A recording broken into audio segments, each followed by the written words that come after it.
Hello, welcome back. എല്ലാവർക്കും സുഖമാണെന്ന് വിശ്വസിക്കുന്നു. ഇന്നത്തെ നമ്മുടെ റെസിപ്പി എന്ന് പറയുന്നത് ഒരു തക്കാളി മപ്പാസാണ്. നമുക്ക് ചോറിൻ്റെ കൂടെയൊക്കെ കഴിക്കാൻ പറ്റുന്ന നല്ല ടേസ്റ്റുള്ള, എന്നാൽ അതുപോലെ തന്നെ നമുക്ക് പെട്ടെന്ന് തന്നെ തയ്യാറാക്കി എടുക്കാനും പറ്റിയിട്ടുള്ള ഒരു സൂപ്പർ ഡ്യൂപ്പർ റെസിപ്പിയാണ്. അപ്പോൾ നമുക്ക് എങ്ങനെ തക്കാളി മപ്പാസ് തയ്യാറാക്കാൻ നോക്കാം. ഇതുണ്ടെങ്കിൽ നമുക്ക് ചോറിൻ്റെ കൂടെ വേറെ കറികളൊന്നും തന്നെ വേണമെന്നില്ല.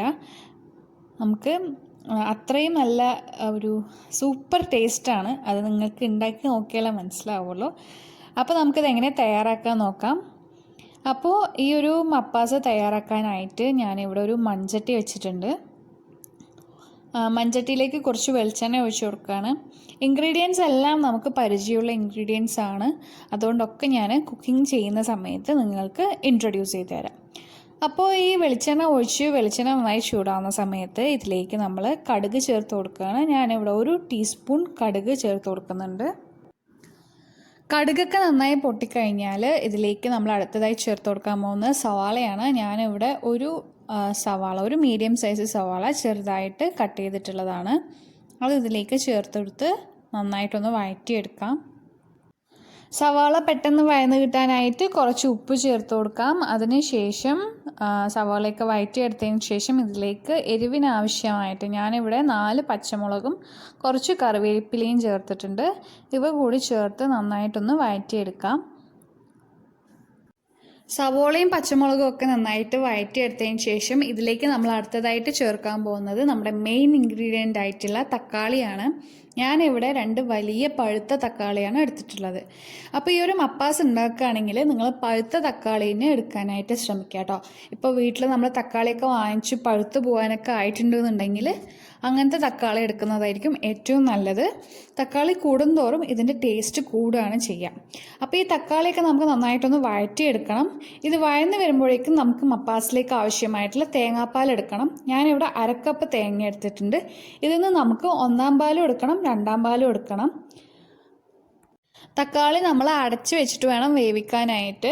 അപ്പോൾ അങ്ങനെ അടച്ച് വെച്ച് വേവിക്കുമ്പോൾ ഇടയ്ക്കിടയ്ക്ക് തുറന്നൊന്ന് ഇളക്കി കൊടുക്കണം. നമ്മളിതിലേക്ക് എക്സ്ട്രാ വെള്ളമൊന്നും ചേർക്കുന്നില്ല. തക്കാളിയിൽ നിന്ന് ഇറങ്ങുന്ന വെള്ളത്തിൽ തന്നെ ഈ തക്കാളി നന്നായിട്ടൊന്ന് വഴറ്റിയെടുക്കണം. നന്നായി വഴന്ന് വന്ന തക്കാളിയിലേക്ക് നമ്മൾ 1 ടീസ്പൂൺ മഞ്ഞൾപ്പൊടിയും 1 ടേബിൾ സ്പൂൺ മുളക് പൊടിയും ചേർത്ത് നന്നായിട്ടൊന്ന് വഴറ്റിയെടുക്കുക.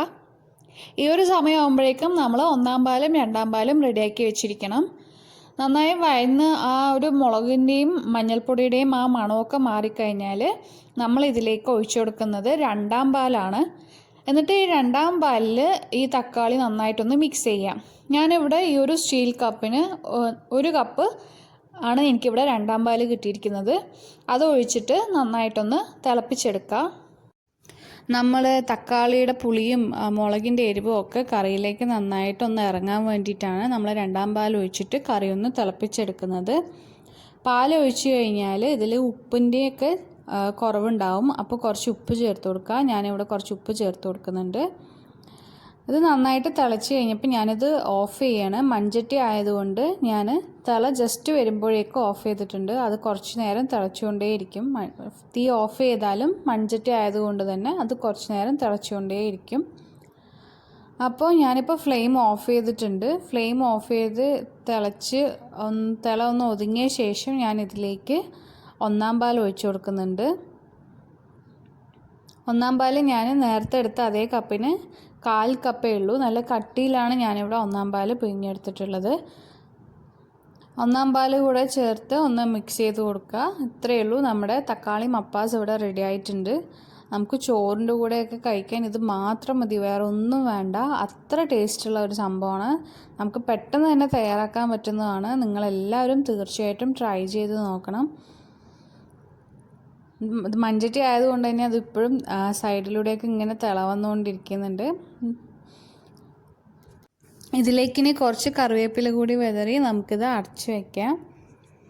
അപ്പോൾ നിങ്ങൾക്ക് എല്ലാവർക്കും ഈ ഒരു കറി ഇഷ്ടപ്പെട്ടു എന്ന് വിചാരിക്കുന്നു. തക്കാളി മപ്പാസ് ഇഷ്ടമായാൽ ട്രൈ ചെയ്ത് നോക്കുക. നിങ്ങളുടെ അഭിപ്രായങ്ങൾ കമൻറ്റ് ബോക്സിലൂടെ എന്നെ അറിയിക്കുക. പിന്നെന്താണ്, വീഡിയോ ഇഷ്ടമായാൽ ലൈക്ക് ചെയ്യുക, സബ്സ്ക്രൈബ് ചെയ്യുക, ഫ്രണ്ട്സും ഫാമിലിയൊക്കെ ആയിട്ട് ഷെയർ ചെയ്യുക. അപ്പോൾ ഇനി അടുത്തൊരു നല്ല വീഡിയോ ആയി കാണുന്നവരേക്കും children take care and bye by.